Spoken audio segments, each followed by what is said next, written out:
الحمد لله نحمده ونستعينه ونستغفره ونؤمن به ونتوكل عليه ونعوذ بالله من شرور أنفسنا ومن سيئات أعمالنا من يهده الله فلا مضل له ومن يضلله فلا هادي له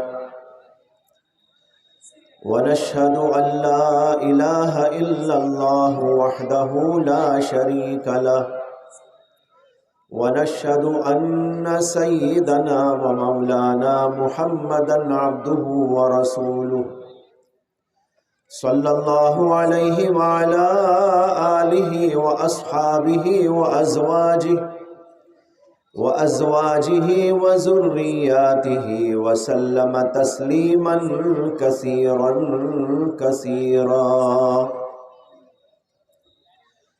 أما بعد فأعوذ بالله من الشيطان الرجيم بسم الله الرحمن الرحيم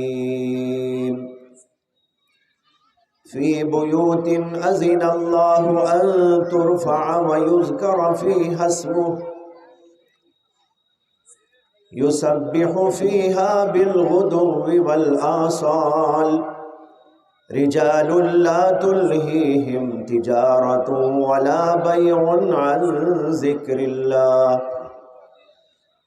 عن ذكر الله وإقام الصلاة وإيتاء الزكاة يخافون يوما تتقلب فيه القلوب والأبصار وقال الله تبارك وتعالى إنما يعمر مساجد الله من آمن بالله واليوم الآخر وأقام الصلاة وآتى الزكاة ولم يخش إلا الله فعسى أولئك أن يكونوا من المهتدين صدق اللہ العظیم۔ حضرات علماء کرام، بزرگوں، دوستوں اور میری محترم ماں اور بہنوں، آپ کے اس شہر میں پہلی دفعہ حاضری کا اتفاق ہوا اور یہاں آنے کے بعد آپ لوگوں کی محبت، اظہار تعلق اور ایک اتحاد اور اتفاق اور دین کے سلسلے میں شوق اور ذوق اور رغبت اور ایک والہانہ جذبہ دیکھنے کو ملا، جس سے انتہائی خوشی ہوئی، مسرت ہوئی۔ مسلمانوں کا آپس کے اندر اتحاد، اتفاق، دین کے کاموں میں ایک دوسرے کے ساتھ جڑ جانے، تعاون کرنے، ایک دوسرے کی مدد سے اللہ کے دین کو اور اللہ کے دین کے کاموں کو آگے بڑھانے کی فکر، یہ مسلمان کا طغرائے امتیاز ہے۔ یہی وہ چیز تھی جو پچھلے دوروں میں حضرات صحابہ کرام کے درمیان، حضرات تابعین کے درمیان اور اس کے بعد بھی بہت سارے ادوار میں موجود تھی، اور اس کی وجہ سے دین کو ترقی اور مسلمانوں کو ترقی اور مسلمانوں کی حکومتوں کو ترقی اور مسلمانوں کی تجارتوں کو اور ان کے دنیا کے اندر جینے کے سلیقے کو اللہ نے ترقی کی اور عروج کی بہت ہی عظیم الشان منزلوں پر پہنچا دیا تھا۔ لیکن آہستہ آہستہ مسلمانوں کے درمیان سے یہ چیزیں رخصت ہونے لگی، پہلے تو کم ہوتی گئی اور پھر رخصت ہونے لگی، تو مسلمانوں کا وہ دبدبہ اور وہ شان و شوکت اور دینی کاموں کے اندر ترقی اور عروج کی منزلوں کو طے کرنے والی بات، اور اسی طرح ان کی دنیاوی زندگی کے امور، یہ سب کی سب ترقی کی منزلوں سے دور ہو کے رہے گئے۔ میں آپ لوگوں کے ان جذبات کی قدر کرتا ہوں اور آپ کے ان جذبات کو سلام پیش کرتا ہوں، اور اس بات کی امید بھی رکھتا ہوں اور دعا بھی کہ اللہ آپ کے ان جذبات کو برقرار رکھے۔ بزرگان محترم، آج کا یہ اجلاس ایک خاص اور عظیم الشان مقصد کے تحت منعقد ہوا ہے، جس کی وضاحت ابھی آپ نے حضرت مولانا بشیر الحق صاحب قاسمی زید مجدہم سے اور اسی طرح ناظم اجلاس جناب مولانا ابو بکر صاحب سے سنی۔ مقصد یہ ہے کہ آپ کے اس علاقے کی ایک بڑی مسجد جو کسی زمانے میں بڑی تھی لیکن اب وہ چھوٹی ہونے لگی، اور اس کی وجہ سے مسجد کو وسعت دینے اور اس کے اندر مزید تعمیرات کرنے کی فکر کی گئی۔ اسی فکر کو لے کر آپ حضرات کو یہاں پر جوڑا گیا تاکہ ہمیں یہ بتایا جائے اور یہ سمجھایا جائے کہ مسجد کی اہمیت کیا ہے، مسجد کی ضرورت کیا ہے، مسجد کا کام کیا ہے، مسجد کا مقصد کیا ہے، مسجد بنانے کی فضیلت کیا ہے، مسجد کو آباد کرنے کی کیا فضیلت اور اہمیت ہے۔ ان ساری چیزوں پر روشنی ڈالنے کے لیے آج کا یہ اجلاس اور اہم ترین اجلاس منعقد کیا گیا۔ تمام کے تمام مسلمان واقف ہیں کہ اللہ تبارک و تعالیٰ نے ہمیں اور آپ کو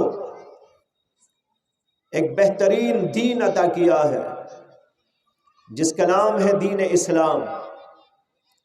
یہ دین اسلام ایک مکمل ضابط حیات ہے، مکمل نظام حیات ہے، اور اس مکمل نظام میں انفرادی زندگی کے احکام بھی ہیں، اجتماعی زندگی کے احکام بھی موجود ہیں۔ کچھ کام ہم وہ کرتے ہیں جن میں ہمیں ساتھ میں کسی کو لینے کی ضرورت نہیں، ہم تنہا کرتے ہیں اور تنہا کرنے کی چیزیں ہوتی ہیں، لیکن بہت سارے کام وہ بھی ہوتے ہیں جس میں ہمیں ایک اجتماعیت چاہیے، ایک دوسرے کے ساتھ تعاون چاہیے، ایک دوسرے سے مل جل کر کرنے کی ضرورت پڑتی ہے۔ اللہ نے اپنی شریعت کے اندر دونوں قسم کے احکام پر تفصیلی طور پر روشنی ڈالی ہے اور ہدایات عطا فرمائی ہے کہ تم اگر تنہائی کی زندگی کر رہے ہو، انفرادی زندگی بسر کر رہے ہو، تو کس طریقے پر تمہاری زندگی بسر ہو، اور جب تم اجتماعی زندگی بسر کر رہے ہو تو تمہیں کن چیزوں کی ضرورت ہے اور تمہیں کیا چاہیے، اور اس زندگی کو تم پورا کیسے کر سکتے ہو۔ اسی اجتماعی زندگی میں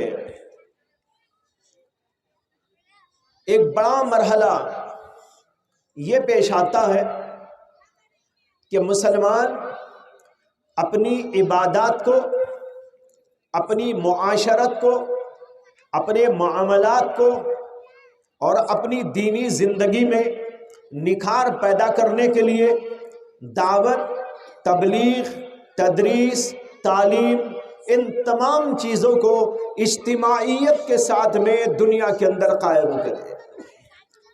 یہ چیزیں بغیر اجتماعیت کے نہیں ہوتی۔ ایک آدمی تنہا بیٹھ کر بہت سے کام وہ نہیں کر سکتا جو اجتماعی طریقے پر کرنے کے ہوتے ہیں۔ اس کے لیے اللہ نے ہمیں ایک سسٹم عطا کیا اور وہ سسٹم ہے مسجد کا سسٹم، کہ جہاں پر مسلمانوں کی آبادی ہو وہاں پر ان کا ایک پاور ہاؤس ہونا چاہیے، ان کے لیے ایک اجتماعیت کی ایک بہترین منزل ہونی چاہیے جہاں پر وہ اپنے معاملات کو اجتماعی طور پر حل کرے، عبادات بھی انجام دے، اپنے معاملات کو بھی حل کرے، اپنی تعلیم، تبلیغ، دعوت اور مختلف قسم کے مسائل کو حل کرنے کے لیے ایک ایسی عظیم الشان جگہ ہونی چاہیے جہاں پر کہ تمام معاملات بہت ہی حسن و خوبی کے ساتھ میں انجام دیے جا سکے۔ ایسی ہی جگہ کا نام ہے دراصل مسجد۔ اسلام نے مسجد کا جو تصور دیا ہے وہ ایک سینٹر کا اور ایک مرکزی مقام کا تصور عطا فرمایا ہے۔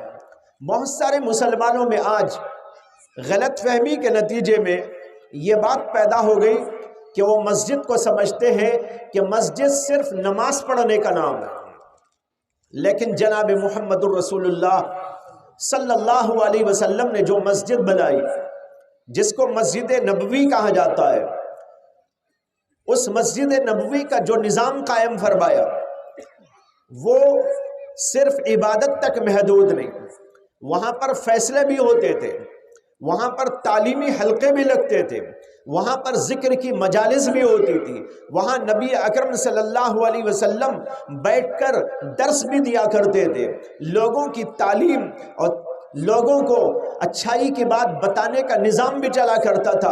اللہ کے نبی علیہ السلام کی مجالس جو روزانہ ہوا کرتی تھی وہ اسی مسجد نبوی کے اندر ہوتی تھی، اور وہیں سے یہ سارا ذخیرہ آج جو احادیث کی شکل میں ہمارے پاس موجود ہے وہ مسجد نبوی ہی سے چل کر ہمارے پاس میں پہنچا ہوا ہے۔ اس سے معلوم ہوا کہ اسلام جو تصور مسجد کا دیتا ہے وہ صرف عبادت تک محدود نہیں، مسجد عبادت گاہ بھی ہے اور سب سے بڑی اس کی حیثیت تو یہی ہے، اس کے ساتھ وہاں پر تعلیم بھی ہوتی ہے، وہاں پر ذکر کے حلقے بھی لگتے ہیں، وہاں پر دعوت و تبلیغ کی مجلسیں بھی ہوتی ہیں، وہاں پر اگر مسلمانوں کے کوئی مسائل پیش آ جائے تو وہاں پر اس کا حل بھی پیش کیا جاتا ہے، وہاں پر فیصلے بھی کیے جاتے ہیں۔ یہ سارے کے سارے کام مسجد نبوی کے اندر ہوا کرتے تھے، اور اسی لیے احادیث میں آتا ہے کہ اللہ کے نبی علیہ السلام نے جہاں بھی قدم رکھا وہاں سب سے پہلے ایک مرکزی حیثیت کی جگہ مسجد کو قائم کرنے کی کوشش فرمائی۔ جب آپ ہجرت کر کے مدینہ طیبہ تشریف لے گئے، تقریباً 15 دن تک آپ کا قیام محلے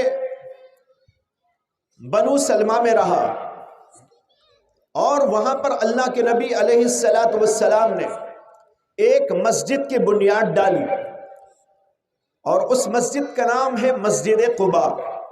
حالانکہ وہاں پر آپ کو چند دن رہنا تھا، ہمیشہ کے لیے وہاں رہنے کا فیصلہ نہیں تھا، نہ بہت دنوں تک رہنے کا آپ کا کوئی ارادہ تھا، لیکن چند دنوں کا قیام۔ لیکن اللہ کے نبی علیہ السلام نے وہاں پر ایک مسجد کی بنیاد ڈالی، اس کو مسجد قباء کہا جاتا ہے۔ یہی وہ مسجد قباء ہے جس کا ذکر اللہ نے قرآن کریم کے اندر فرمایا، لَمَسْجِدٌ أُسِّسَ عَلَى التَّقْوَى مِنْ أَوَّلِ يَوْمٍ أَحَقُّ أَن تَقُومَ فِيهِ۔ اس مسجد کی بڑی تعریف فرمائی، اس کی فضیلت ارشاد فرمائی۔ یہ مسجد ہے مسجد قباء۔ پھر اللہ کے نبی علیہ السلام وہاں سے 15 دنوں کے بعد مدینہ طیبہ کے اندر داخل ہوئے، اور جہاں پر جا کر آپ کو قیام کرنا تھا وہاں پر قیام کیا، اور وہاں پر بازو میں ایک جگہ موجود تھی۔ اللہ کے نبی علیہ السلام نے اس مسجد کے بعد اس کو مسجد کے لیے لینے کا ارادہ فرمایا۔ وہ آپ ہی کے ننیالی خاندان کے 2 یتیم بچوں کی جگہ تھی۔ اللہ کے نبی علیہ السلام نے ان بچوں کو بلا کر کہا کہ یہ مسجد کے لیے مجھ کو بھیج دو، میں یہاں پر مسجد بنانا چاہتا ہوں۔ انہوں نے عرض کیا کہ یا رسول اللہ، آپ کو ہم یوں ہی دینا چاہتے ہیں، لیکن اللہ کے نبی علیہ السلام نے یتیم ہونے کی وجہ سے ان کو پیسہ دے کر اس کو خریدا تھا، اور وہاں پر اللہ کے نبی علیہ السلام نے مسجد بنائی، اسی مسجد کا نام ہے مسجد نبوی۔ تو یہ دوسری مسجد جو اللہ کے نبی صلی اللہ علیہ وسلم کے ہاتھوں بنائی گئی۔ معلوم ہوا کہ آپ جہاں بھی جاتے سب سے پہلے مسجد کی فکر کرتے۔ اس کی ضرورت کیا ہوتی تھی؟ ضرورت یہ تھی کہ مسجد مسلمانوں کے محلوں میں، مسلمانوں کی آبادی میں ایک سینٹر کا اور ایک مرکزی مقام کا رخ رکھتے ہیں، حیثیت رکھتے ہیں۔ اللہ کے نبی علیہ السلام وہاں پر مسجد بناتے تھے تاکہ لوگ وہاں پر جڑے، آپس کے اندر مذاکرے ہوں، ان کی تعلیم کا سلسلہ چلے، ان کے اندر تبلیغ کا سلسلہ چلے، ان کے اندر عبادات کے اندر رونق پیدا ہو جائے، اجتماعی عبادتیں وہاں پر انجام دی جا سکے۔ اس کے لیے مسجد کی تعمیر ہوا کرتی تھی۔ اللہ کے نبی علیہ السلام نے ایک حدیث کے اندر خود ارشاد فرمایا، جہاں کہیں بھی مسلمان آباد ہو وہاں پر ان کو مسجد بنانی چاہیے۔ مسجد کی بڑی اہمیت اسلام کے اندر ہے، اور یہ مسجد کون بناتے ہیں؟ اللہ نے قرآن میں اس کا ذکر فرمایا، انما یعمر مساجد اللہ من آمن باللہ والیوم الآخر واقام الصلاة وآتى الزکاة ولم یخش الا اللہ فعسى اولئک ان یکونوا من المہتدین۔ اللہ کہتے ہیں کہ مسجد کو وہی لوگ آباد کرتے ہیں۔ کون لوگ؟ من آمن باللہ، جو اللہ پر ایمان رکھتے ہیں، والیوم الآخر، آخرت پر ایمان رکھتے ہیں، وَأَقَامَ الصَّلَاةَ وَآتَى الزَّكَاةَ، نماز قائم کرتے ہیں، زکوٰۃ ادا کرتے ہیں، وَلَمْ يَخْشَ إِلَّا اللَّهُ، اور اللہ کے سوا کسی سے نہیں ڈرتے۔ یہی وہ لوگ ہیں جو ہدایت یافتہ ہیں۔ اللہ تعالیٰ نے مسجد بنانے والوں کا، مسجد کو آباد کرنے والوں کا ذکر کرتے ہوئے بتایا کہ ان لوگوں کی خصوصیات اور ان لوگوں کی صفات یہ ہے کہ وہ ایمان رکھتے ہیں اللہ پر، یوم آخرت پر، وہ نماز پڑھتے ہیں، زکوٰۃ دیتے ہیں، اور اللہ کے سوا کسی سے نہیں ڈرتے۔ ایسے لوگ یہ ایمان والا کام کرتے ہیں، یعنی مسجد بنایا کرتے۔ علماء نے لکھا ہے کہ عمارت دو قسم کی ہوتی ہے، ایک ظاہری عمارت اور ایک باطنی عمارت۔ مسجد دو طرح آباد کی جاتی ہے۔ مسجد کی ایک آبادی ظاہری آبادی، ظاہری آبادی تو جگہ خریدنے اور پھر اس کے اوپر تعمیر کرنے اور وہاں پر ضروریات کو بہم پہنچانے اور وہاں کی سہولیات کو بہم پہنچانے، ان چیزوں کے ذریعے مسجد کی ظاہری تعمیر اور ظاہری آبادی ہوتی ہے، یہ بھی اس کے اندر داخل ہے۔ اور دوسرے ہے باطنی آبادی۔ باطنی آبادی مسجد کی ہوتی ہے نماز قائم کرنے سے، ذکر قائم کرنے سے، تلاوت کا اہتمام کرنے سے، دعوت و تبلیغ کی جو ہے نشستیں وہاں پر قائم کرنے سے، ذکر کے حلقے قائم کرنے سے، تعلیم و تعلم کے سلسلے قائم کرنے سے۔ الغرض یہ جو عبادات ہیں اور نیکیاں ہیں، خیر و بھلائی کے کام ہیں، اس کو وہاں پر جاری کیا جائے تو یہ مسجد کی باطنی آبادی ہوتی ہے۔ اللہ نے دونوں کو اس کے اندر شامل رکھا، انما یعمر مساجد اللہ، کہ وہی لوگ مسجدوں کو آباد کرتے ہیں، آبادی ظاہری ہو یا آبادی باطنی ہو، دونوں اس کے اندر داخل ہو گئے۔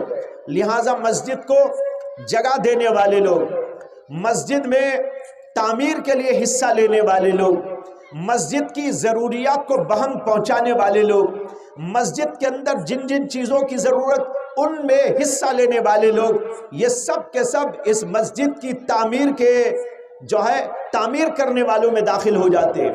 اسی طرح جو لوگ وہاں پر دینی کام کرتے ہیں، لوگوں کو نماز کے لیے بلاتے ہیں، اچھا امام رکھتے ہیں، امام بھی اچھا اور وہ بھی لوگوں کو دین کی باتیں بتاتا ہے، لوگوں کو اس کے لیے جوڑتا ہے، لوگوں کو اس کی طرف رغبت دلاتا ہے اور اس میں تعلیمی حلقے قائم کرتا ہے، ذکر کی مجالس قائم کرتا ہے، دعوت و تبلیغ کا نظام قائم کرتا ہے، وہ بھی اس کے اندر داخل ہو گیا۔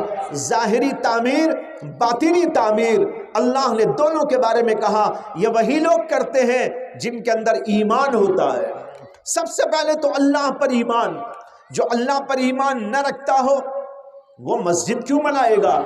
مسجد تو وہی بنائے گا جو اللہ کو مانتا ہو، جو اللہ کی وحدانیت کو مانتا ہو، جو اللہ کی صفات کو مانتا ہو، جو اللہ تعالیٰ پر یقین رکھتا ہو اور اس کے ساتھ آخرت کو بھی مانتا ہو۔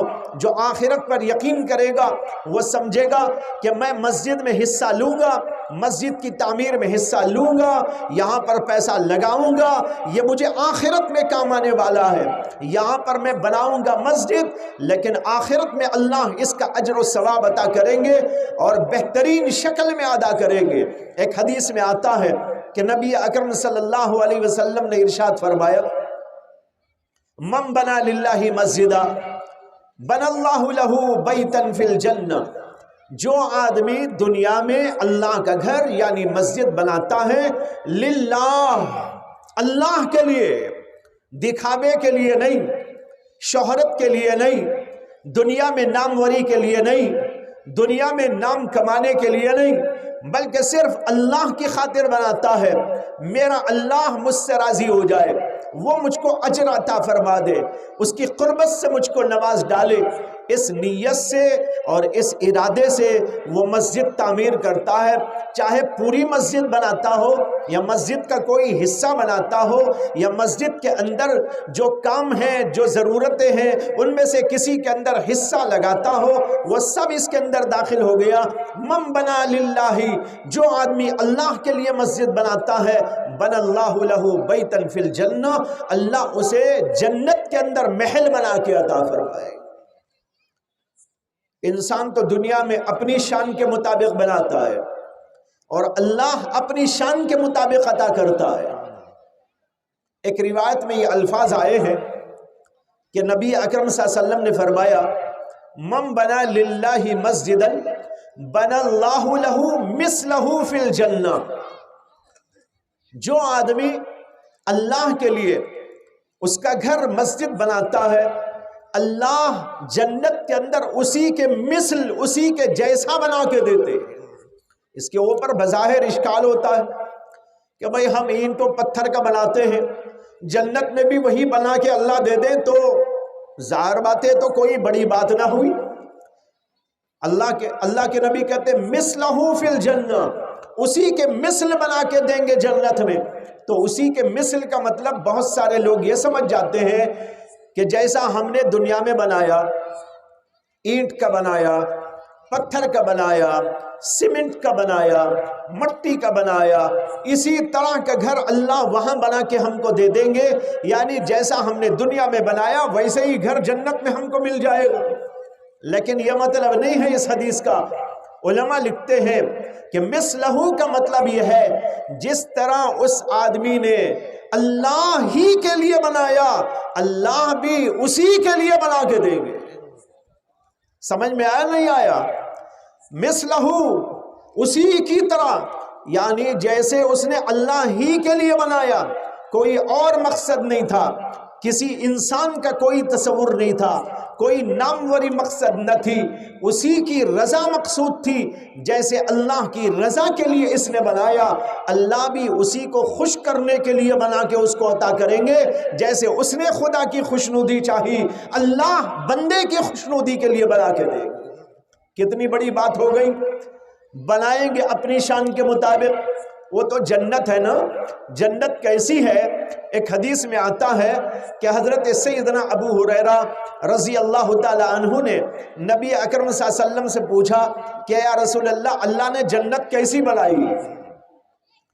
نبی اکرم صلی اللہ علیہ وسلم نے فرمایا کہ ابو ہریرہ، اللہ نے جنت ایسی بنائی ہے کہ اس کی ایک اینٹ سونے کی ہے، ایک اینٹ چاندی کی ہے، اور دونوں کے درمیان میں جو مسالہ ہے وہ مشک و عنبر و زعفران سے مکس کیا ہوا ہے۔ اس طریقے پر اللہ نے ایک اینٹ سونے کی، ایک اینٹ چاندی کی، ایک اینٹ سونے کی، ایک اینٹ چاندی کی، اور بیچ میں ایسا زبردست مسالہ، اور اس کے ذریعے جنت بنا دی ہے۔ اور جنت بے پناہ اونچی ہے اور بے پناہ لمبی اور چوڑی ہے، جس کا ذکر قرآن میں بھی اللہ نے فرمایا ہے کعرض السماء والارض، زمین و آسمان کے برابر۔ علماء کہتے ہیں تمام زمینوں کو بچھا دو یکے بعد دیگرے، اور تمام آسمانوں کو بچھا دو یکے بعد دیگرے، کتنا بڑا حصہ ہو جائے گا۔ اب تو 7 آسمان 7 زمین ایک دوسرے کے اوپر اوپر ہیں. آپ تصور یہ کرو، اوپر اوپر نہیں بلکہ بازو بازو ان کو رکھ دیا جائے. ایک زمین ادھر، پھر بازو ایک زمین، پھر تیسری اور پھر چوتھی اور پھر پانچویں، اور اس طرح پوری زمینوں کو 7 زمینوں کو پھیلا دو اور پھر اسی کے بازو میں 7 آسمانوں کو پھیلا دو. کتنا بڑا ایریا ہو جائے گا. جنت اس سے بھی زیادہ بڑی ہے. اور یہ بھی آتا ہے حدیث میں کہ اس کی ایک منزل سے دوسری منزل اور 100 منزلیں اللہ نے بنائی. اوپر اوپر اوپر 100 منزلیں. لمبائی چوڑائی تو اتنی جتنی کہ ابھی آپ کو بتا دیا. اوپر اوپر 100 منزلیں، اور ایک منزل سے دوسری منزل اتنی لمبی چوڑی جگہ پر ہے جیسے کہ زمین سے لے کر آسمان تک. اس کا مطلب ہوا زمین سے آسمان تک ایک حصہ، اور اس کے اوپر ایسا ہی 100 حصے. اندازہ کر لو کتنی بڑی جنت اللہ نے بنائی ہوگی. بھائیو، یہ جنت ہے.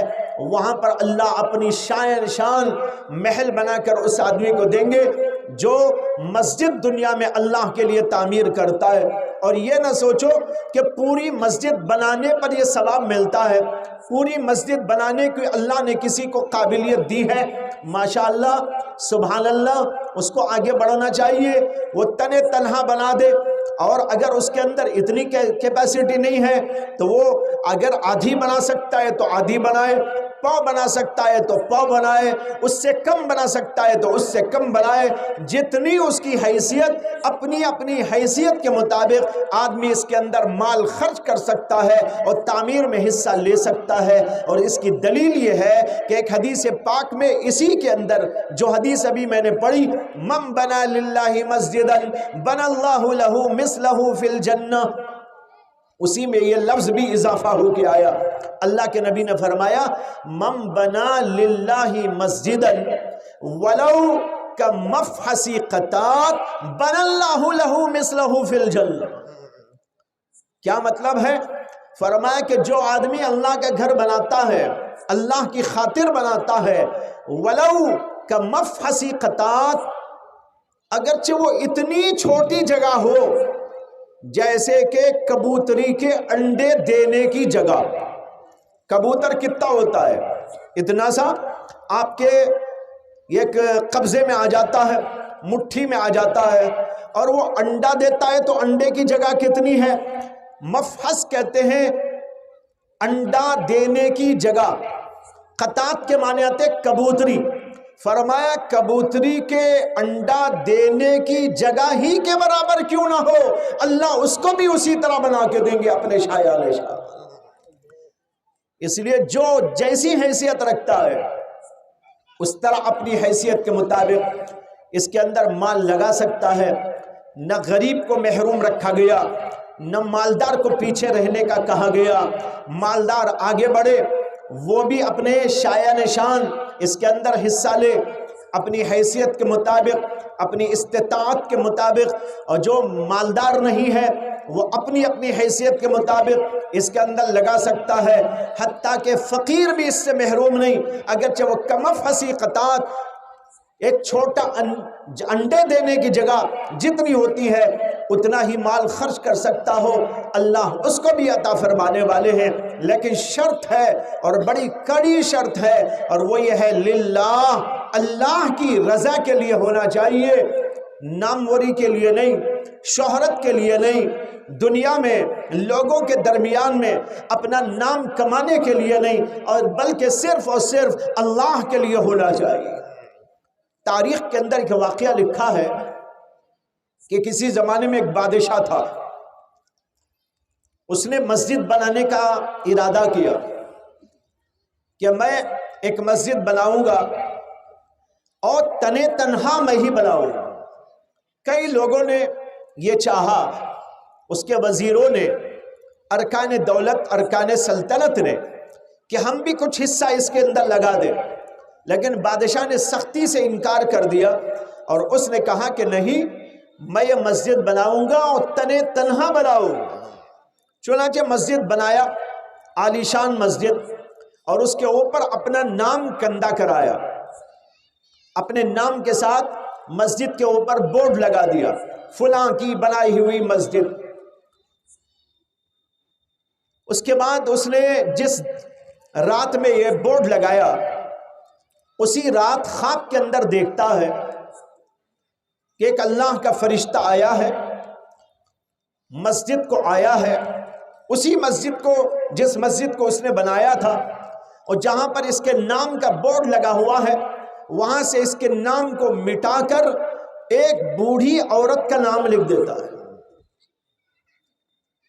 صبح بیدار ہوا بادشاہ، پریشان ہو گیا، اپنے وزیروں کو بلایا اور کہا آج میں نے ایسا ایسا خواب دیکھا، خادموں کو بھیجو کہ وہ فوراً مسجد کو جائے اور دیکھ کے آئے کہ مسجد میں کوئی حادثہ تو نہیں ہوا، میرا نام وہاں موجود ہے کہ نہیں ہے۔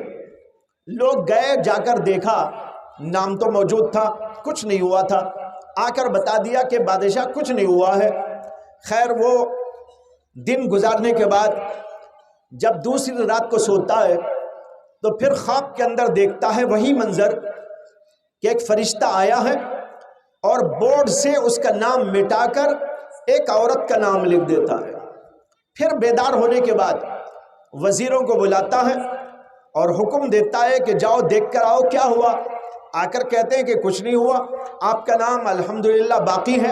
تیسرے دن پھر وہی خواب دیکھتا ہے اور خواب دیکھ کر یہ بھی اسے پتہ چلتا ہے کہ یہ ایک بوڑھی عورت ہے۔ وہ فرشتہ کہتا ہے اس کے نام کو مٹاؤ اور فلاں انہی کے ایریا میں جو فلاں عورت ہے اس کا نام لکھو۔ اس بوڑھی عورت کا نام لے کر زبان سے وہ کہتا ہے، اس کا نام لکھ دیتا ہے۔ اب یہ پہچان ہو جاتی ہے کہ وہ عورت کون ہے جس کا نام لکھا جا رہا ہے۔ اب تک تو پتہ نہیں چلا کہ کس کا نام تھا، نام تو تھا، کون عورت پتہ نہیں، لیکن فرشتوں نے کہا وہ عورت جو وہاں رہتی ہے اس کا نام لکھو۔ لکھنے والے نے لکھ دیا۔ اب خواب سے بیدار ہوا اور پھر لوگوں کو بھیجا جا کر دیکھ کر آؤ۔ جا کر دیکھا تو وہاں پر واقعتاً اس عورت کا نام لکھا ہوا ہے، بادشاہ کا نام غائب۔ بڑا پریشان ہوا۔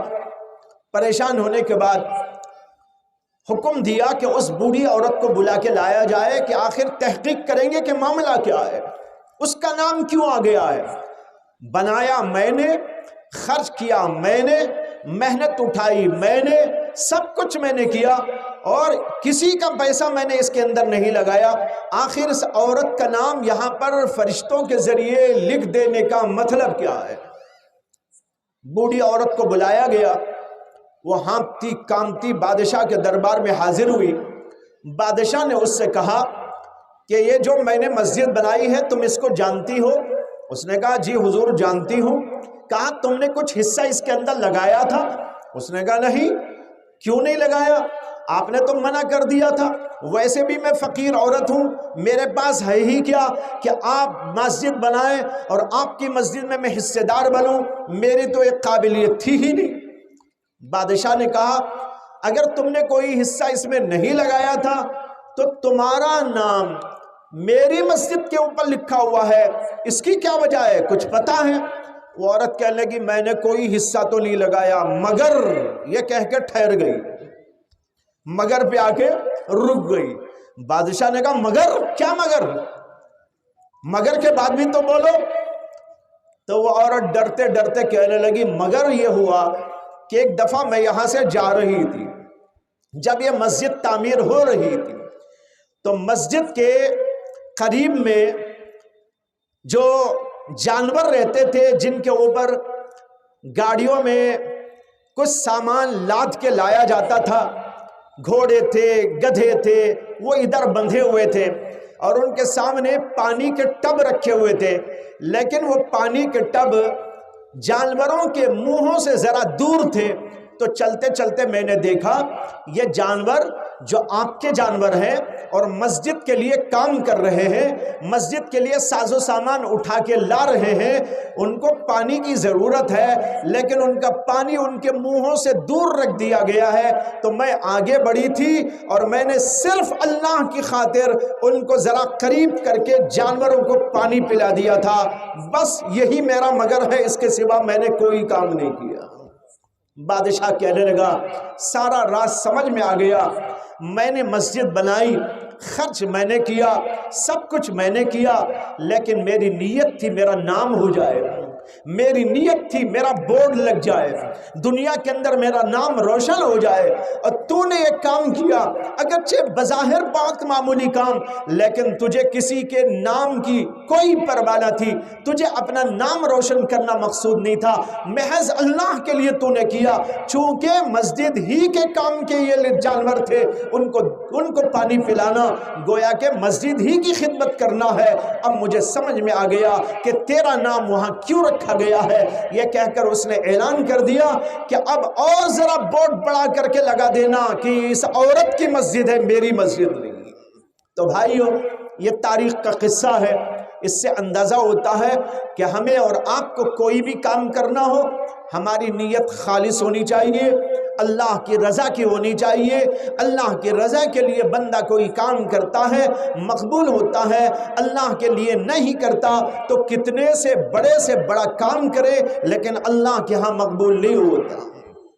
بہرحال پہلی بات تو یہ ہے کہ تعمیر کے لیے حصے داری، یہ ہے تعمیر، ظاہری تعمیر، مسجد کو بنانا، اس کی تعمیر میں حصہ لینا، اس کی ضروریات کو بہم پہنچانا، اس کے لیے جگہ کی فراہمی کرنا وغیرہ وغیرہ۔ کوئی سیمنٹ دے دے، کوئی جلی دے دے، کوئی بالو دے دے اور کوئی پتھرے دے دے یا اور کوئی چیز مسجد کے لیے دے دے، وہ سب کا سب اس کے اندر آ جاتا ہے کہ اللہ کے نبی نے فرمایا من بنا للہ مسجدہ، اور اللہ کا ارشاد ہے انما یعمر مساجد اللہ، اس کے اندر یہ ساری چیزیں داخل ہو جاتی ہیں۔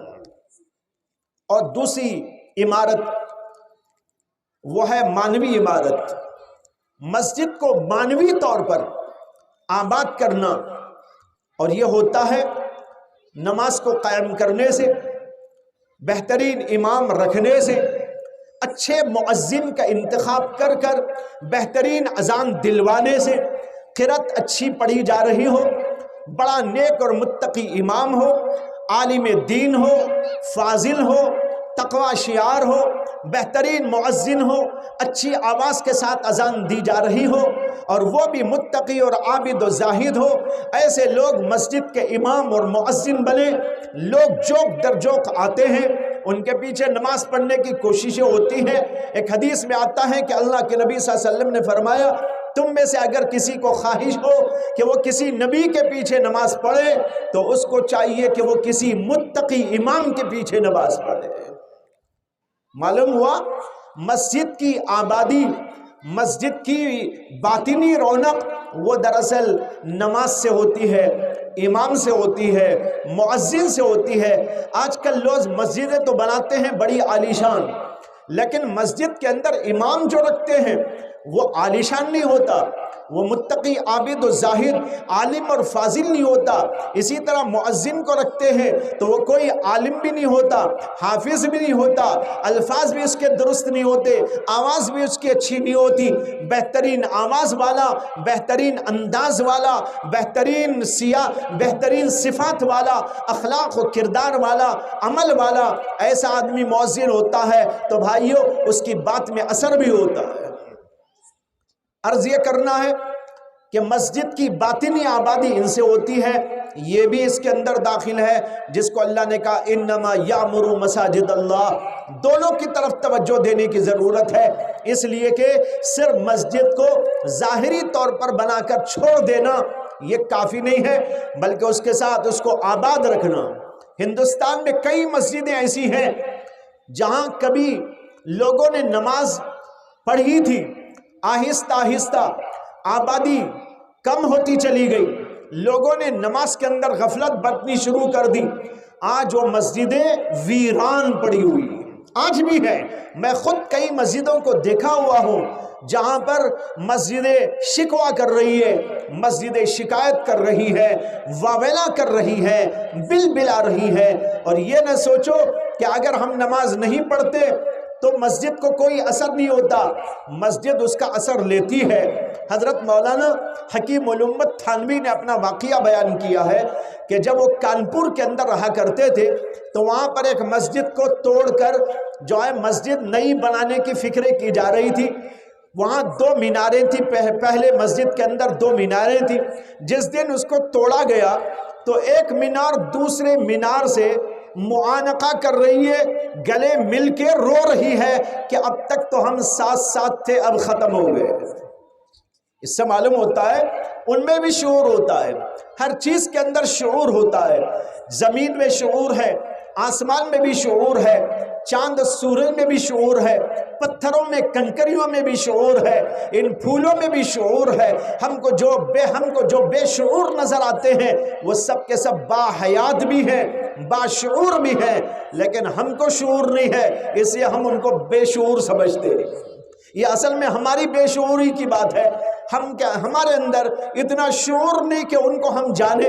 قرآن کریم کہتا ہے وَإِن مِّن شَيْءٍ إِلَّا يُسَبِّحُ بِحَمْدِهِ وَلَكِن لَّا تَفْقَهُونَ تَسْبِيحَهُ، کوئی چیز ایسی نہیں جو اللہ کی تسبیح نہ بیان کرتی ہو۔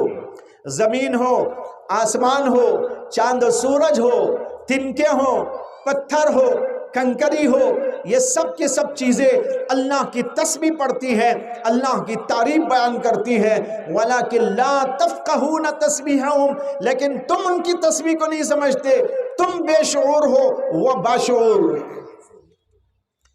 تو بہرحال اگر ہم مسجدوں کو آباد نہ کریں، مسجد کو افسوس ہوتا ہے، مسجد روتی ہے، مسجد پلاتی ہے، اللہ سے بد دعا بھی کرتی ہے۔ چنانچہ ایک حدیث کے اندر یہ مضمون آیا ہے، اللہ کے نبی صلی اللہ علیہ وسلم نے فرمایا کہ جس علاقے میں مسجد ہو اور اس مسجد کو لوگ آباد نہ کریں، وہاں نماز پڑھنے کے لیے نہ جائیں، تو وہاں کی وہ مسجد وہاں کے آس پاس آباد لوگوں پر بد دعا کرتی ہے، اے اللہ انہوں نے یہاں ہونے کے باوجود مجھ کو بے رونق کر دیا، مجھ کو بے آباد کر دیا، مجھ کو ویران کر دیا، اے اللہ تو ان لوگوں کو ویران کر دے۔ یہ بد دعا ہوتی ہے مسجد کی۔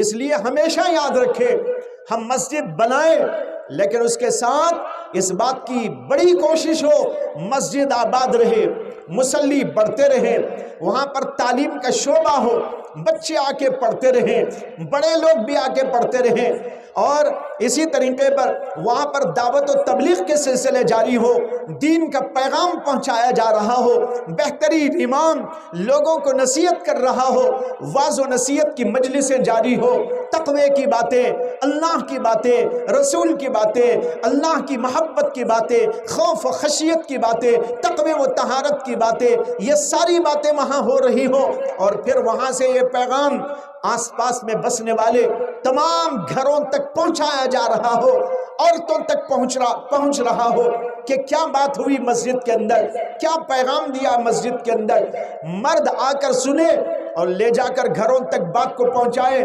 آج امام صاحب نے یہ بتایا، آج خطیب صاحب نے تقریر فرمائی، آج یہ باتیں آئی۔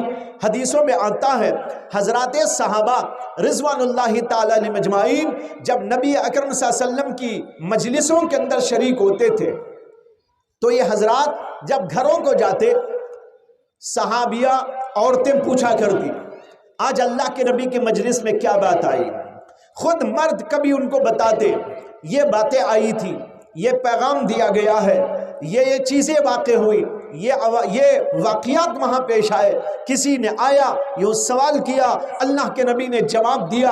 ایک حدیث میں آتا ہے کہ نبی اکرم صلی اللہ علیہ وسلم کی مجلس تھی، آپ نے صحابہ کرام سے پوچھا کہ اے لوگوں مجھ کو یہ بتاؤ کہ عورت کے حق میں سب سے زیادہ بہترین چیز کیا ہے؟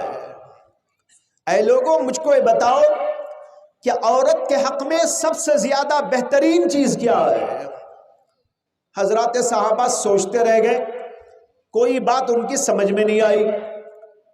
کچھ دیر کے بعد مجلس برخاست ہو گئی، صحابہ کرام اٹھ کر اپنے اپنے گھروں کو تشریف لے گئے، اللہ کے نبی بھی اپنے گھر تشریف لے گئے۔ جب حضرت علی کرم اللہ تعالی وجہہ اپنے گھر میں گئے تو وہاں پر جا کر حضرت فاطمۃ الزہرا رضی اللہ تعالی عنہا سے بات چیت میں بیٹھے۔ حضرت فاطمۃ الزہرا نے پوچھا، آج اللہ کے نبی کے مجلس میں کیا باتیں ہوئی؟ یہاں پر عورتیں بھی موجود ہیں، وہ سنے۔ جب کوئی آپ کا گھر کا آدمی، چاہے وہ بیٹا ہو، چاہے وہ شوہر ہو، یا تمہارا باپ ہو، یا تمہارا کوئی اور سگا گھر کا کوئی آدمی مسجد کو جا کر، خطبے کو جا کر، دینی مجلسوں کے اندر جا کر واپس گھر آئے، اس سے پوچھو آج خطیب نے کیا کہا، آج امام نے کیا بتایا، آج دینی حلقوں میں کیا گفتگو ہوئی۔ حضرت فاطمۃ الزہرا رضی اللہ تعالی عنہا نے حضرت علی سے پوچھا، آج اللہ کے نبی کے مجلس کے اندر کیا باتیں ہوئی؟ حضرت علی نے کہا، آج اللہ کے نبی علیہ السلام نے ہم لوگوں سے ایک سوال کیا، لیکن ہم میں سے کسی کو بھی اس کا جواب سمجھ میں نہیں آیا۔ حضرت فاطمہ نے کہا، کیا سوال تھا؟ حضرت علی نے کہا، سوال یہ تھا کہ عورت کے حق میں سب سے زیادہ بہترین چیز کیا ہے، لیکن ہماری سمجھ میں نہیں آیا، یہاں تک کہ مجلس برخاست ہو گئی۔ حضرت فاطمۃ الزہرا فرمانے لگی حضرت علی سے کہ اگر تم مجھ سے یہ وعدہ کرو کہ اللہ کے نبی صلی اللہ علیہ وسلم کو میرا جواب سناؤ گے اور میرے حوالے سے اس کو سناؤ گے تو میں تم کو اس کا جواب بتاتی ہوں۔ حضرت علی نے کہا کہ ضرور بتائیے، میں اللہ کے نبی علیہ السلام کو پیش کروں گا اور تمہارے نام کے ساتھ پیش کروں گا۔ تو حضرت فاطمۃ الزہرا نے فرمایا، عورت کے حق میں سب سے زیادہ بہترین چیز یہ ہے کہ عورت کی نگاہ کسی غیر محرم پر نہ پڑے اور کسی غیر محرم کی نگاہ عورت پر نہ پڑے۔ کہا یہ سب سے بہترین چیز ہے عورت کے لیے۔ حضرت علی خوش ہو گئے اور پھر اس کے بعد دوسرے دن مجلس کے اندر حاضر ہوئے۔ اللہ کے نبی علیہ السلام کے صحابہ جمع ہو گئے، اللہ کے نبی بھی تشریف لائے۔ حضرت علی نے کہا کہ یا رسول اللہ، کل آپ نے ایک سوال کیا تھا لیکن ہمیں جواب معلوم نہیں تھا، اب اس کا جواب آپ کی خدمت میں عرض کرنا چاہتا ہوں۔ اس کا جواب یہ ہے کہ عورت کے حق میں سب سے زیادہ بہترین چیز یہ ہے کہ عورت کو کوئی غیر محرم نہ دیکھے اور عورت بھی کسی غیر محرم پر نگاہ نہ ڈالے، یہ عورت کے حق میں سب سے زیادہ بہترین بات ہے۔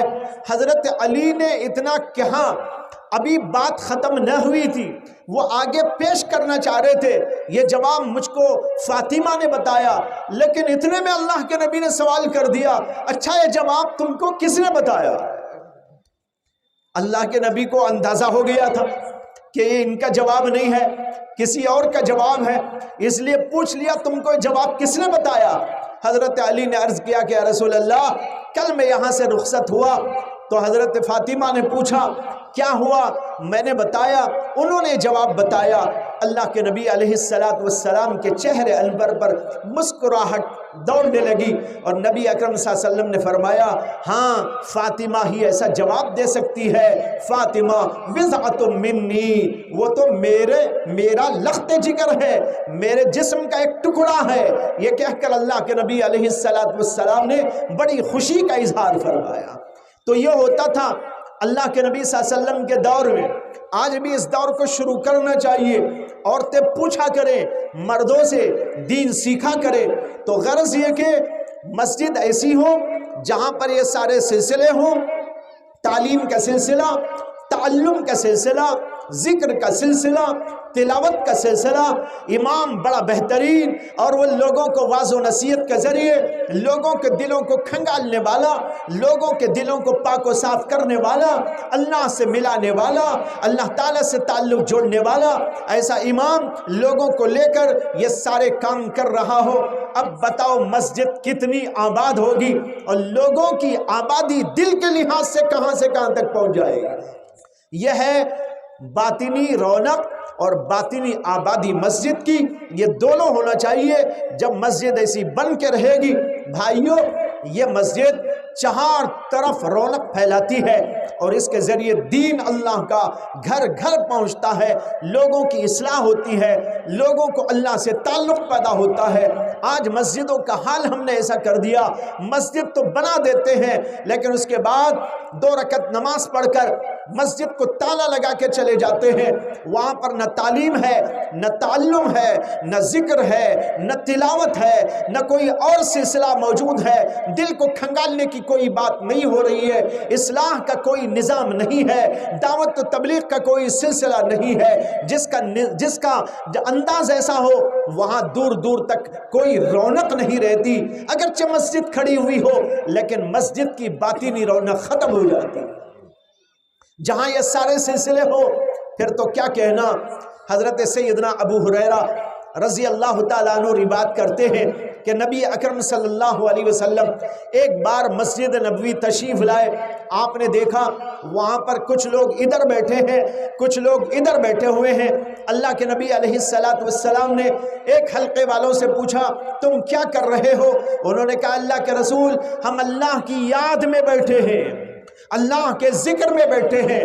معلوم ہوا صحابہ کا ایک حلقہ ذکر کے حلقے قائم کر کے بیٹھتا تھا۔ اللہ کے نبی دوسری طرف گئے، ان سے پوچھا تم کیا کر رہے ہو؟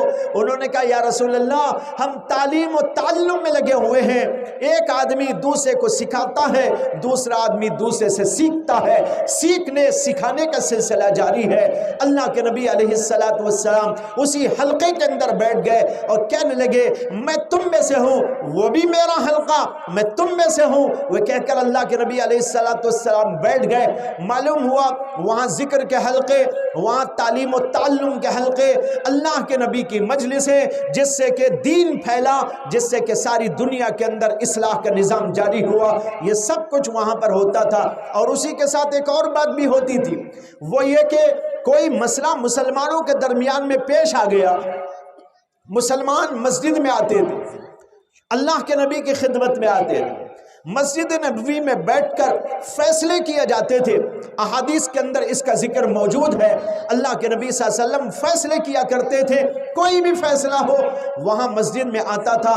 آج مسلمانوں کا بہت بڑا طبقہ اپنے مسائل کو لے کر، اپنی پریشانیوں کو لے کر ایک دوسرے پر الزام تراشی کے لیے یا کسی اور مقصد سے یا اپنا حق حاصل کرنے کے لیے مسجدوں کی طرف نہیں آتا، امام کی طرف نہیں آتا، علماء کی طرف نہیں آتا، بلکہ وہ جاتا ہے تو کورٹوں میں چلا جاتا ہے، کوئی پولیس اسٹیشنوں میں چلا جاتا ہے، اور کوئی اس سے بھی نچلی حرکت یہ کرتا ہے کہ پہلوانوں کے پاس میں چلا جاتا ہے، رشوت خوری کے ساتھ جہاں معاملات طے کیے جاتے ہیں وہاں پر جا کر فیصلہ کرانے کی کوشش کرتا ہے۔ بھائیوں مسلمان کا کام یہ ہے اللہ کی طرف آئے، اللہ کے رسول کی طرف آئے، دین کی طرف آئے، اپنا ہر مسئلہ اللہ کے قانون کے مطابق حل کرنے کی کوشش کرے۔ یہ ہوگا تو مسجدوں کو آئے گا، علماء کی طرف آئے گا، دارالقضا جائے گا، وہاں پر اپنے فیصلوں کو رکھے گا، وہاں سے حل کرائے گا، اور جو فیصلہ اس کے حق میں ہوگا اس کو دل سے جان سے قبول کر لے گا، چاہے وہ اس کے مفاد میں ہو، چاہے وہ اس کے مفاد میں نہ ہو، چاہے اس کے خلاف کیوں نہ ہو جائے، لیکن اللہ کا فیصلہ، رسول کا فیصلہ اس کو قبول کرتا ہے ہر مومن۔ قرآن کریم کے اندر ایک آیت آئی فَلَا يُؤْمِنُونَ فَلَا وَرَبِّكَ لَا يُؤْمِنُونَ حَتَّى يُحَكِّمُوكَ فِي مَا شَجَرَ بَيْنَهُمْ ثُمَّ لَا يَجِدُوا فِي أَنفُسِهِمْ حَرَجًا مِمَّا قَضَيْتَ وَيُسَلِّمُوا تَسْلِيمًا۔ اللہ کہتے فَلَا وَرَبِّكَ، آپ کے رب کی قسم ہے، لا یؤمنون، یہ لوگ مسلمان نہیں ہو سکتے، حتی یحکموک فیما شجر بینہم، جب تک کہ وہ اپنے آپسی اختلافی معاملات میں آپ کو حکم اور آپ کو فیصل تسلیم نہ کر لے۔ حتی یحکموکا فیما شجر بینہم ثم لا یجدوا فی انفسہم حرجا مما قضیتا، اور پھر جو بھی فیصلہ آپ دے دیں ان کے خلاف دے دیں یا ان کی موافقت میں دے دیں، اس پر ان کے دلوں میں وہ کوئی تنگی نہ پائیں بلکہ دل و جان سے اس کو قبول کرے۔ وَيُسَلِّمُوا تَسْلِيمًا، جو آدمی مسلمان ہوتا ہے وہ اللہ کے فیصلے کو، اللہ کے رسول کے فیصلے کو، جو مسجدوں میں بیٹھ کر، مدرسوں میں بیٹھ کر، دارالقضاؤں میں بیٹھ کر قرآن و حدیث کی روشنی میں دیا جاتا ہے، اس کو دل و جان سے قبول کرتا ہے۔ روایات میں آتا ہے کہ یہ آیت ایک خاص موقع پر نازل ہوئی تھی جبکہ ایک مسئلہ پیش آیا تھا۔ ایک آدمی منافق تھا، ظاہری طور پر دعوے دار کہ میں مومن ہوں، آمنت باللہ، آمنت بالیوم الاخر کہنے والا، لیکن دل کے اندر ایمان نہیں تھا، منافق آدمی تھا۔ اور ایک یہودی تھا۔ ان دونوں کے درمیان ایک زمین کے مسئلے میں اختلاف پیدا ہو گیا۔ یہودی کو دعویٰ تھا یہ زمین میری ہے، اور وہ ظاہری مسلمان اور منافق کو دعویٰ تھا کہ وہ زمین میری۔ دونوں میں جھگڑا بڑھا۔ یہودی کہنے لگا چلو تمہارے نبی کے پاس میں جا کے فیصلہ کرائیں گے، اور یہ منافق کہہ رہا تھا میں ان کے پاس میں نہیں آتا، میں تمہارا جو سردار ہے اس کے پاس چلو وہاں آتا۔ اس کا نام تھا اخنس بن شریق، کہنے لگا مجھے اس کے پاس میں لے کے چلو، لیکن یہودی نے اصرار کیا کہ نہیں تمہارے نبی کے پاس میں جائے گا۔ وہاں پر گئے، مسئلہ رکھا گیا، اللہ کے نبی نے دونوں کی باتیں سنی، دونوں کے دلائل سنے، اس کے بعد آپ نے یہ حق کا فیصلہ کیا یہ زمین اس مسلمان یعنی منافق مسلمان کی نہیں ہے بلکہ یہ یہودی کی زمین ہے۔ وہاں سے نکل کر باہر منافق کہنے لگا مجھے فیصلہ منظور نہیں، چلو عمر سے فیصلہ کرائیں گے۔ اور ایک روایت میں یہ بھی ہے کہ اس نے کہا ابو بکر سے کرائیں گے۔ حضرت ابو بکر کے پاس میں گئے اور انہوں نے بھی فیصلہ کیا، وہی فیصلہ جو اللہ کے نبی نے کیا تھا۔ اس مسلمان کو یہ بھی فیصلہ پسند نہیں آیا، کہنے لگا کہ جو ہے چلو عمر کے پاس میں چلیں گے۔ حضرت عمر کی خدمت میں گئے، جا کر مسئلہ رکھا۔ یہودی کہنے لگا میرا اور ان کا یہ جھگڑا ہے، اور یہ جھگڑا لے کر ہم تمہارے نبی حضرت محمد صلی اللہ علیہ وسلم کے پاس گئے تھے، انہوں نے میرے حق میں فیصلہ دے دیا، لیکن یہ مسلمان کہلانے والا اس فیصلے کو قبول کرنے تیار نہیں، اور یہ کہتا ہے کہ میں اسے نہیں مانتا، اور وہ کہتا ہے کہ تمہارے سے فیصلہ کرانا چاہتا ہے، اس لیے تمہارے پاس آئے ہیں، عمر آپ فیصلہ کرو۔ حضرت عمر کہنے لگے اچھا محمد صلی اللہ علیہ وسلم نے فیصلہ کر دیا تھا؟ ہاں کر دیا تھا، لیکن یہ مسلمان نہیں مانتا، یعنی یہ منافق مسلمان نہیں مانتا۔ حضرت عمر نے فرمایا بیٹھو ابھی آتا ہوں۔ اندر گئے، تلوار لے کے آئے، اس کی گردن اڑا دی اور فرمایا جو نبی کا فیصلہ نہ مانے میرا فیصلہ یہ ہے کہ اس کی گردن اڑا دینی چاہیے۔ منافقین نے بڑا شور مچایا، بڑا ہنگامہ مچایا کہ مسلمان کو قتل کر دیا عمر نے۔ اسی کے رد میں اللہ نے قرآن کے اندر یہ آیت نازل فرمائی فَلَا وَرَبِّكَ لَا يُؤْمِنُونَ، آپ کے پروردگار کی قسم ہے کہ یہ مومن ہو نہیں سکتے۔ یعنی وہ مسلمان جو ظاہری مسلمان تھا وہ تو باطن میں مسلمان نہیں تھا، وہ باطن میں کافر تھا۔ اللہ نے راز کو کھول دیا اور کہا فَلَا وَرَبِّكَ لَا يُؤْمِنُونَ، جب تک نبی کے فیصلے کو نہ مانے اور نبی کے فیصلے پر دل میں تنگی بھی نہ پائے بلکہ اس کو دل و جان سے قبول کر لے، اس وقت تک یہ مسلمان ہو نہیں سکتے۔ آج ضرورت ہے بھائیوں ہمارے مسائل مسجد میں آئے، ہمارے حوادث اور پریشانیاں مسجدوں میں آئے۔ امام کو ایسا رکھو جو امام کے فیصلہ کرنے کی سکت رکھتا ہو، بہترین عالم ہو، بہترین مفتی ہو، بہترین سمجھدار ہو، متقی عابد و زاہد ہو، اور یہ سارے معاملات کو حل کرنے والا ہو۔ بہرحال یہ بھی ایک کام ہے جو مسجدوں سے متعلق بتانا یہ تھا۔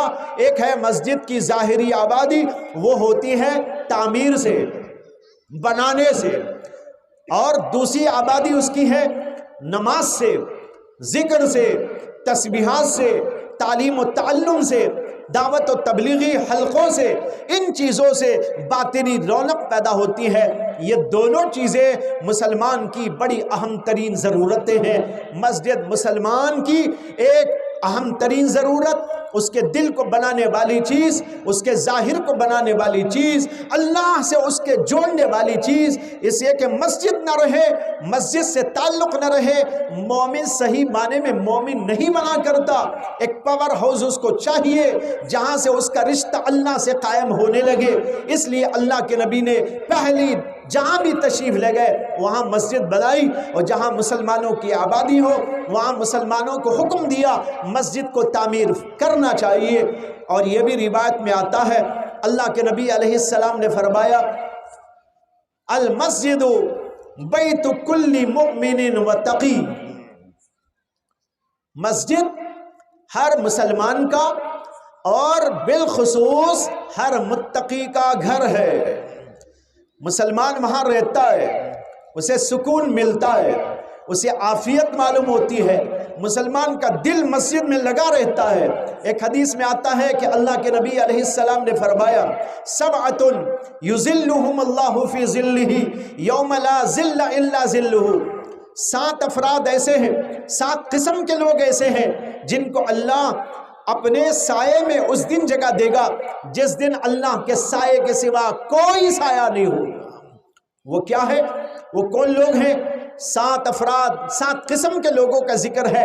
اسی کے اندر یہ بھی فرمایا، رجل قلبہ معلق بالمساجد، ایک وہ آدمی بھی ہے جس کا دل مسجد میں اٹکا ہوا ہوتا ہے، وہ کاروبار میں ہے، وہ اپنے کام دھام میں لگا ہے، وہ اپنے گھر کو بھی آیا ہے، بیوی بچوں میں بیٹھا بھی ہے، لیکن دل مسجد میں لگا ہے۔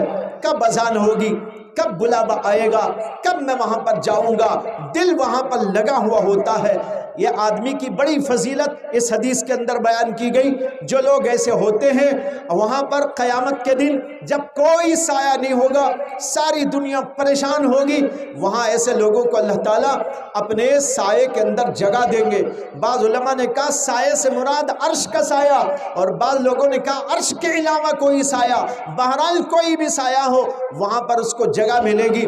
معلوم ہوا یہ بڑی بہترین جگہ ہے جہاں مومن کا دل لگتا ہے۔ وہاں مومن کا دل اس لیے لگتا ہے، وہاں اللہ سے تعلق پیدا ہوتا ہے، وہاں اللہ سے رشتہ بنتا ہے، وہاں بیٹھ بیٹھ کر اللہ اس کو یاد آتا ہے، اس لیے مسجد کو اپنا گھر بنا لیتا ہے، وہاں آتا وہ جاتا رہتا ہے، اور اسی لیے مسجد کو آنے جانے کی بھی فضیلت بیان کی گئی۔ ایک حدیث میں آتا ہے، اللہ کے نبی علیہ السلام نے فرمایا، من راح او غدا الی المسجد، جو آدمی صبح و شام مسجد کو آتا جاتا رہتا ہے، اللہ تعالیٰ اس کے لیے نزل تیار کرتے۔ نزل کہتے ہیں مہمانداری کے اسباب، مہمانوں کے لیے جو چیزیں تیار ہوتی ہیں اللہ اس کی مہمانی کی چیزیں تیار کرتے ہیں۔ یہ میرا بندہ میرے گھر کو آ رہا ہے، صبح بھی آ رہا ہے، شام بھی آ رہا ہے، بار بار آ رہا، بار بار جا رہا ہے، اس کے لیے تو جو ہے تیاری کرو، اس کے لیے مہمانداری کے لیے اسباب تیار کرو۔ اللہ خصوصی طور پر اس کے لیے مہمانی کے اسباب پیدا کرتے ہیں۔ ایک حدیث میں آتا ہے، نبی اکرم صلی اللہ علیہ وسلم نے فرمایا کہ جو آدمی گھر میں وضو کرتا ہے پھر اس کے بعد مسجد کو چل کے جاتا ہے، ہر قدم پر ایک ایک نیکی لکھی جاتی ہے، ایک ایک گناہ یعنی صغیرہ گناہ اس کا مٹا دیا جاتا ہے۔ اب سوچو کہ کتنا بڑا ثواب مل گیا۔ اسی لیے ایک حدیث میں بھی آیا کہ جس آدمی کا گھر مسجد سے دور ہوتا ہے وہ بہت زیادہ اللہ سے قربت پا لیتا ہے، اس لیے کہ دور سے آتا ہے اور جاتا ہے، دور سے آنے و جانے میں قدم جگہ جگہ پڑتے رہتے ہیں، اور ہر قدم پر نیکی لکھی جاتی ہے، ہر قدم پر گناہ معاف کر دیا جاتا ہے۔ اور ایک حدیث میں اللہ کے نبی علیہ السلام فرماتے ہیں کہ بشر المشائین فی الظلم الی المساجد، ان لوگوں کو بشارت سنا دو جو رات کی اندھیریوں میں مسجدوں کی طرف چل کے جایا کرتے ہیں، مشائین فی الظلم الی المساجد، ان کو بتا دو، کیا بشارت سنا دو، بالنور التام یوم القیامہ، کہ قیامت کے دن ان کو نور تام حاصل ہوگا، قیامت کی اندھیریوں میں ان لوگوں کو یہ جو ہے نور ملے گا جو ان کے سامنے ہوگا، بڑی آسانی سے وہ چلتے رہیں گے اور دوسرے لوگ اندھیریوں میں گرفتار ہوں گے۔ یہ سارے فضائل کیوں ہیں؟ مسجد سے تعلق پیدا کرنے کے لیے، مسجد سے الفت رکھنے کے لیے، مسجد آنے و جانے کے لیے ہمارے اندر جذبہ پیدا ہو، ہم مسجد سے اپنا تعلق و رشتہ پیدا کریں، تعلیم میں اور مسجد نماز پڑھنے کے لیے، عبادت کرنے کے لیے اور مختلف کام دھاموں کے لیے مسجد کو ہمارا آنا و جانا ایک سلسلہ باقی رہنا چاہیے۔ یہ ہے مسجد کو آنے و جانے کے فضائل۔ یہ بتا رہے ہیں فضائل، مسجد کتنی بڑی جگہ ہے مومن کے لیے اور کتنی عظیم الشان جگہ ہے۔ سب سے پہلی بات تو یہ ہے کہ وہ اللہ کا گھر ہے۔ کس کا گھر؟ اللہ کا گھر۔ جو اللہ کا گھر ہو اس کے بارے میں کیا کہنا؟ اللہ کا گھر، اللہ کی تجلیات کا گھر۔ اللہ کے گھر کا مطلب یہ نہیں کہ اللہ وہاں رہتے ہیں، اللہ کے گھر کا مطلب ہے وہاں اللہ کی رحمتیں نازل ہوتی ہیں، اللہ کی توجہات نازل ہوتی ہیں، وہاں اللہ کی برکتیں نازل ہوتی ہیں، وہاں اللہ کے احکام کا سلسلہ جاری رہتا ہے۔ یہ مطلب ہے اللہ کا گھر، کہ اللہ کا گھر ہے، اس کا رشتہ اللہ سے قائم ہے، اس کی نسبت اللہ سے قائم ہے۔ اتنی بڑی بات مسجد کو حاصل، تو اس لیے مسجد بہت عظیم الشان جگہ ہے۔ ایک حدیث میں آتا ہے، ایک صحابی اللہ کے نبی علیہ السلام کی خدمت میں آئے اور انہوں نے کہا، یا رسول اللہ، ای البلاد افضل یا ای البلاد خیر، یعنی شہروں کی جگہوں میں سے سب سے زیادہ بہترین جگہ کون سی ہے؟ اور یہ بھی پوچھا کہ شر البلاد، سب سے زیادہ بدترین جگہ کون سی ہے؟ اللہ کے نبی علیہ السلام نے فرمایا، مجھے نہیں معلوم تمہارے سوال کا جواب کہ سب سے زیادہ بہترین جگہ کون سی ہے اور سب سے زیادہ بدترین جگہ کون سی ہے، اس کا جواب مجھے معلوم نہیں ہے، جبریل آئیں گے تو پوچھ کر بتاؤ۔ وہ آدمی چلا گیا۔ کسی وقت جبریل امین علیہ السلام تشریف لائے، نبی اکرم صلی اللہ علیہ وسلم نے ان سے پوچھا کہ جبریل یہ بتاؤ سب سے زیادہ بہترین جگہ کون سی ہے اور سب سے زیادہ بدترین جگہ کون سی؟ حضرت جبریل فرمانے لگے کہ اے محمد مجھے بھی نہیں معلوم ہے، میں اللہ سے پوچھ کر بتاؤں۔ اس سے یہ بھی معلوم ہوا کہ جو چیز معلوم نہ ہو اس کے بارے میں کہہ دینا چاہیے کہ مجھے نہیں معلوم۔ دیکھو نبی کہہ رہے ہیں مجھے نہیں معلوم اور جبریل بھی کہہ رہے ہیں کہ مجھے نہیں معلوم، تو اگر کوئی مولانا کہہ دے کہ مجھے نہیں معلوم تو اس میں کون سی حیرت کی بات یا کون سے تعجب کی بات یا کون سی ان کی توہین کی بات؟ جو نہیں معلوم آدمی کہہ دے کہ مجھے نہیں معلوم۔ مشہور ایک واقعہ ہے حضرت امام ابو یوسف کا، جو امام اعظم ابو حنیفہ کے ابو حنیفہ رحمۃ اللہ علیہ کے شاگرد تھے اور اپنے زمانے کے قاضی القضات ہارون الرشید کے زمانے میں ان کے پاس ایک بوڑھی عورت آئی اور اس نے آ کر کہا کہ قاضی صاحب مجھے یہ مسئلہ بتا دیجئے۔ امام ابو یوسف نے کہا لا ادری، میں نہیں جانتا۔ اس نے دوسری بات پوچھی، امام ابو یوسف نے کہا لا ادری، یہ بھی میں نہیں جانتا۔ اس نے تیسرا مسئلہ پوچھا، انہوں نے کہا لا ادری، یہ بھی میں نہیں جانتا۔ اس نے کئی مسائل پوچھے اور ابو یوسف کا جواب تھا لا ادری لا ادری لا ادری، یعنی میں نہیں جانتا۔ وہ بوڑھی عورت تھی اور بوڑھوں کو غصہ بہت آتا ہے نا، اب تو جوانوں کو بھی بہت آتا ہے۔ پہلے کہتے تھے بوڑھوں کو بہت غصہ آتا ہے، لیکن اب تو جوانوں کو بھی بہت غصہ آتا ہے۔ وہ بوڑھی عورت غصے میں بھر گئی اور امام ابو یوسف سے خطاب کرتے ہوئے کہا کہ تم کیا قاضی بن کے بیٹھے ہو؟ جب تمہیں یہ بھی نہیں آتا، یہ بھی نہیں آتا، یہ بھی نہیں آتا، تو پھر تم تنخواہ کیسے لیتے ہو؟ تمہارے لیے تنخواہ لینا حلال کیسے ہو گیا؟ امام ابو یوسف رحمۃ اللہ علیہ غصہ نہیں ہوئے، اس بوڑھی عورت کو انہوں نے سنبھالا اور کہا کہ امی جان غصہ نہیں ہونا، میری بات سن لیجئے۔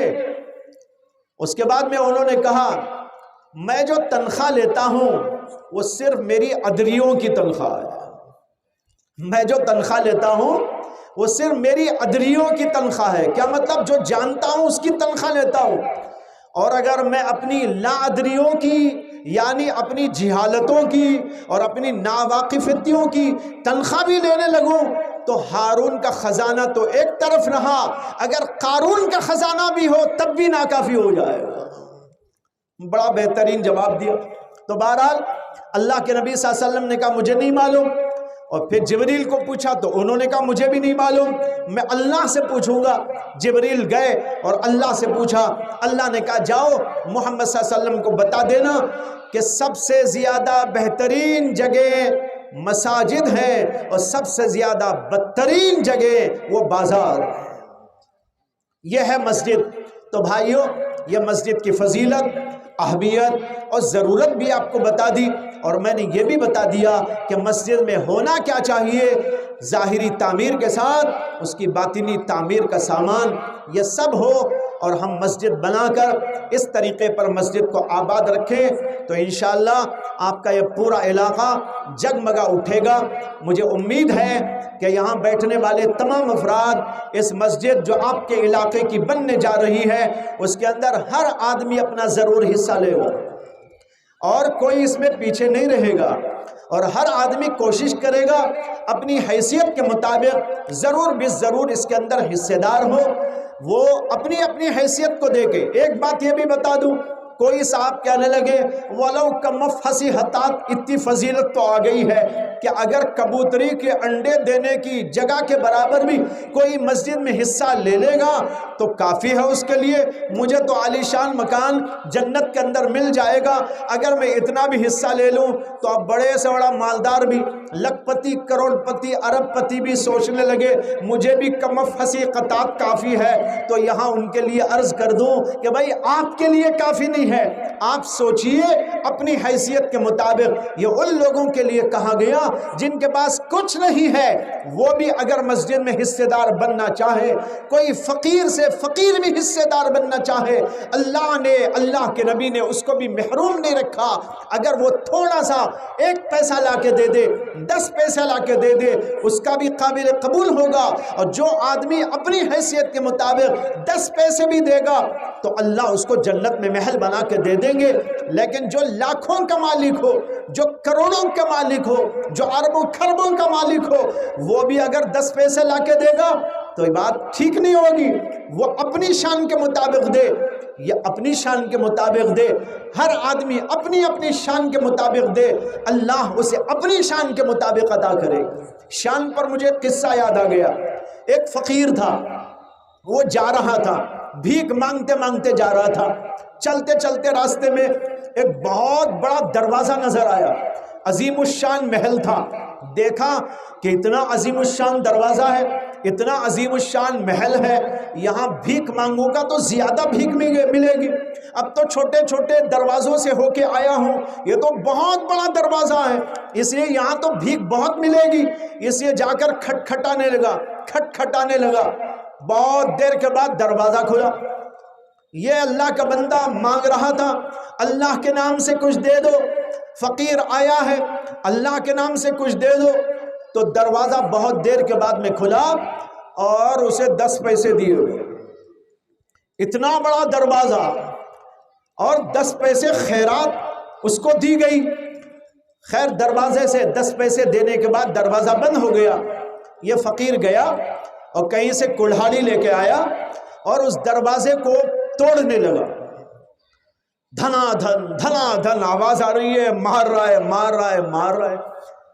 کچھ دیر کے بعد پھر دروازہ کھلا، ارے یہ کیا ہو رہا ہے، کون ہمارے دروازے کو توڑ رہا ہے؟ اس نے کہا میں وہی فقیر ہوں جس کو 10 پیسے دیے گئے تھے، کہاں ہمارا دروازہ کیوں توڑ رہا ہے، دماغ خراب ہو گیا تیرا؟ اس نے کہا دماغ خراب نہیں ہوا، بات اصل میں یہ ہے کہ میں یہاں آیا تھا دروازہ دیکھ کر کہ اتنا بڑا دروازہ ہے، لیکن بھیک جو مجھے دی گئی وہ بہت معمولی ہے، اب یا تو آپ بھیک دروازے کے مطابق کر دو یا نہیں تو میں دروازہ آپ کی بھیک کے برابر کر دوں گا۔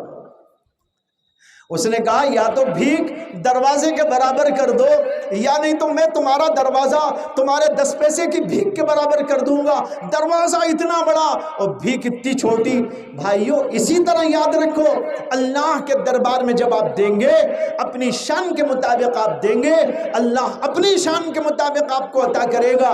10 پیسے والا 10 پیسے دے، 20 پیسے والا 20 پیسے دے، 1 روپے والا 1 روپیہ دے، 1000 روپے والا 1000 روپے دے، لاکھ والا لاکھ دے، کروڑ والا کروڑ دے، اپنی اپنی حیثیت کے مطابق دے۔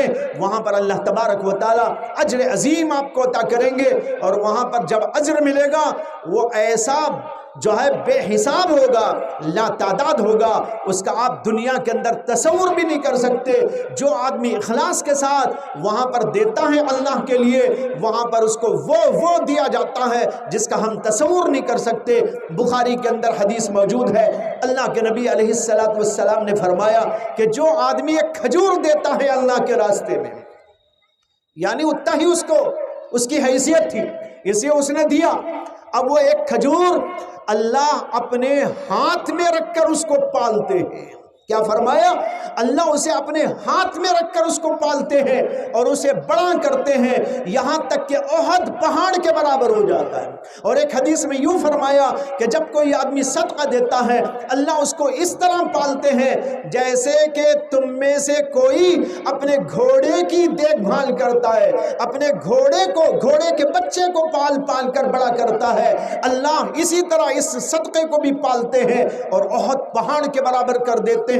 بندہ جا کر دیکھتا ہے احد پہاڑ، آپ نے دیکھا ہوگا نا احد پہاڑ، جو لوگ گئے ہیں مدینے کو، کہاں سے کہاں تک فصیل کی طرح مدینے میں پھیلا ہوا ہے۔ اللہ کے نبی کے سامنے وہ تھا، صحابہ کو دکھا کر اللہ کے نبی نے کہا اتنا بڑا ثواب، اگر اللہ کے نبی کے سامنے اس سے بھی بڑا پہاڑ ہوتا وہ دکھا کے بتاتے۔ یہ مثال ہے، سمجھانے کے لیے ہے، ورنہ تحدید نہیں ہے، حد مقرر نہیں کر دی ہے، اللہ اس سے بھی بے شمار دینے والے ہیں۔ تو بھائیو یہ ہے اللہ کے ہاں اجر کا مقام، اس لیے ہمیں بڑھ چڑھ کر اس میں حصہ لینا چاہیے۔ مجھے امید ہے آپ سب حضرات ضرور اپنا نام لکھائیں گے، اور اس تشکیل کے موقع پر ہر آدمی کوشش کرے گا کہ وہ آگے آئے۔ اور یہ بھی بتاؤں جو سب سے پہلے آگے بڑھے گا وہ ساروں کا ثواب بعد میں پانا شروع کر لے گا۔ اب بتانا شروع کریں، مولانا انشاءاللہ تشکیل بھی کریں گے اور نام بھی لکھتے جائے گا۔